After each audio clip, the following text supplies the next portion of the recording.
So guys, alam ko na sobrang mainit dito sa atin ngayon.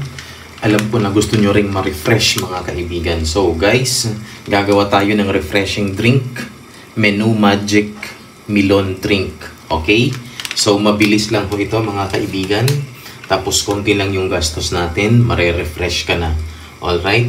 So this time guys, nagpakulo ako ng tubig sa ating kaldero. Ilalagay ko na yung ating sagu. Okay? So hayaan lang natin siya maluto. Hayaan lang natin siya maluto mga kaibigan. So yan, after maluto, ang ingredients ng ating melon drink ay syempre Menu Magic Melon Drink. Dalawa ho ito mga kaibigan. 2 sachets. Tandaan natin, melon ang flavor. Alright? Tapos meron tayong powdered milk. Meron tayong 3 tablespoons of washed sugar.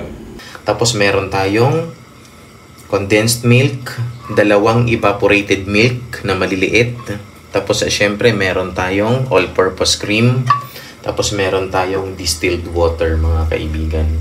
So guys, once again, please do not forget to subscribe on my YouTube channel and please share. Thank you.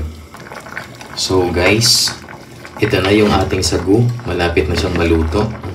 Mga kaibigan, pag natanggal na yung puti-puti sa sagu, ibig sabihin luto na siya. So, in 5 minutes, in 5 to 8 minutes, luto na ho ito. Tapos, i-strain lang natin to later on. So, guys, luto na yung ating sagu. Alright? Lilipat na natin sa ating container. Lalagay na natin sa ating kaldero yung ating Menu Magic Melon Gulaman. Okay? 2 packs ho ito, mga kaibigan. I-add natin yung ating 3 tablespoons of washed sugar. Of course, ilalagay na natin yung ating salt. Haluin lang natin ng maigi, mga kaibigan. Lalagyan natin ng kalahating pitsil ng tubig. We will bring this one to boil. Ayan na. Pakukuluin natin.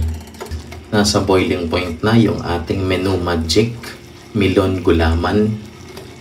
So, ililipat na natin siya ngayon mga kaibigan sa ating container.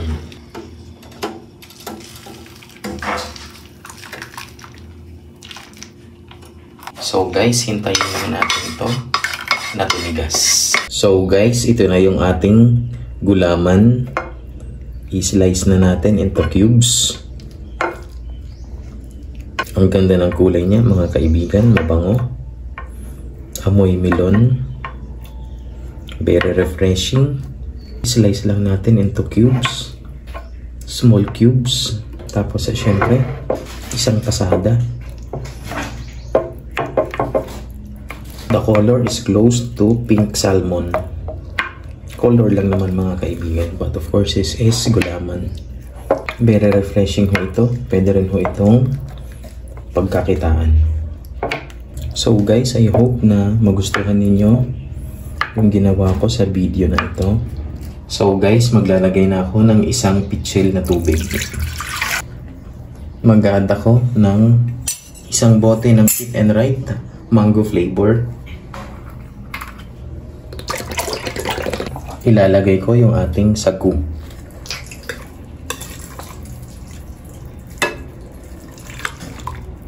Mahaluin natin mga kaibigan yung ating sagu. All-purpose cream. Of course, we have condensed milk. We have evaporated milk. Isa pang small evaporated milk. Siyempre, yung ating powdered milk. This time guys, ilalagyan natin yung ating gulaman.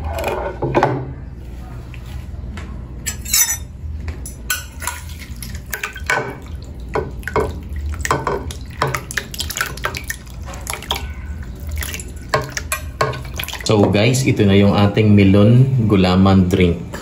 This time guys, maglalagay tayo ng ice or ng yelo.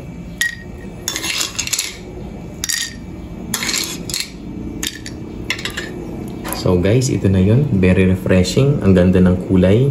Once again, please do not forget to subscribe on my YouTube channel and please share. Thank you.